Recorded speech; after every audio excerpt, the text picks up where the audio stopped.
Hello everyone, আজকে আমি খুব সিম্পল ফ্লাওয়ার আর্ট করব, তবে ডিফারেন্ট ওয়েতে। তো চলুন দেখা যাক। তো আমার একটি ফাঁকা জায়গা দরকার ছিল, কারণ আমি চাচ্ছিলাম না আমার রুমটি নোংরা হোক। আমি আমার ছাদে চলে যাই এবং ছাদে যেয়ে পরিষ্কার একটি জায়গাতে আমি আর্টটি করি। এবং আমি আমাদের বাড়ির আশেপাশের ভিউটা ক্যাপচার করতেছিলাম ভিডিওতে। এটা আমাদের বিকেলের ওয়েদার। দেন আর্টের মেন টপিক হচ্ছে ওয়াটার। আমি এখানে কালার করব ওয়াটার দিয়ে। তো আমি 1 মগ জল এই পেপারটার উপরে ঢেলে দিই। দেন আমি কালার দিয়ে একটু একটু করে স্টার্ট করি আমার আর্ট করা। এটা আমি এমনি কালার দিয়েও করতে পারতাম, তবে এরকম কেন করলাম, কারণ কালার দিয়ে করা আর এইটা করার মধ্যে একটু তো ডিফারেন্ট ব্যাপার আছে। এটা কিন্তু ট্রাই করা যায়। দেন আমি এখানে 3টা ফ্লাওয়ার আর্ট করতেছি।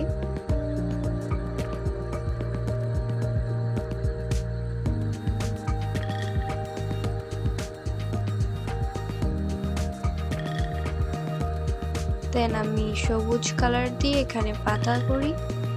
পাতার জন্য আমি একটি আলাদা ব্রাশ ইউজ করি, আর ফুলের জন্য একটি আলাদা ব্রাশ।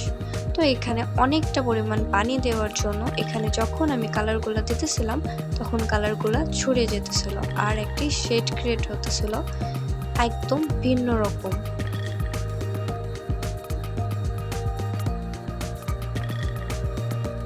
দেন ফাইনাল আমি এটাকে আরেকটু কালারফুল করার জন্য এখানে রেড কালারটা দেই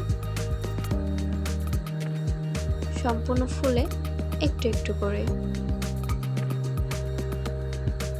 দেন ফাইনাল লুক। এটাকে অনেকক্ষণ ধরে শুকাইতে হয়েছিল। শুকানোর শেষে আমি এটাকে খুব আলতোভাবে সাবধানে তুলে নিয়ে আসি আমার রুমে। দেন এটাকে আরও কিছুক্ষণ শুকাইতে দিই। এরপরে আমি ফুলটার উপরে কিছুটা আঠা দিয়ে কিছুটা গ্লিটার ইউজ করব। আমি সম্পূর্ণটা গ্লিটার দিব না, কিছু কিছু জায়গায় জাস্ট হাইলাইট করার জন্য গ্লিটার দিব, কারণ এটিকে আমি যখন পরে ফ্রেম করব বা রুমে ডেকোর করব তখন এই গ্লিটারগুলো অনেক সুন্দর গ্লেজ দেবে, যার জন্য দূর থেকে দেখতে অনেক সুন্দর লাগবে।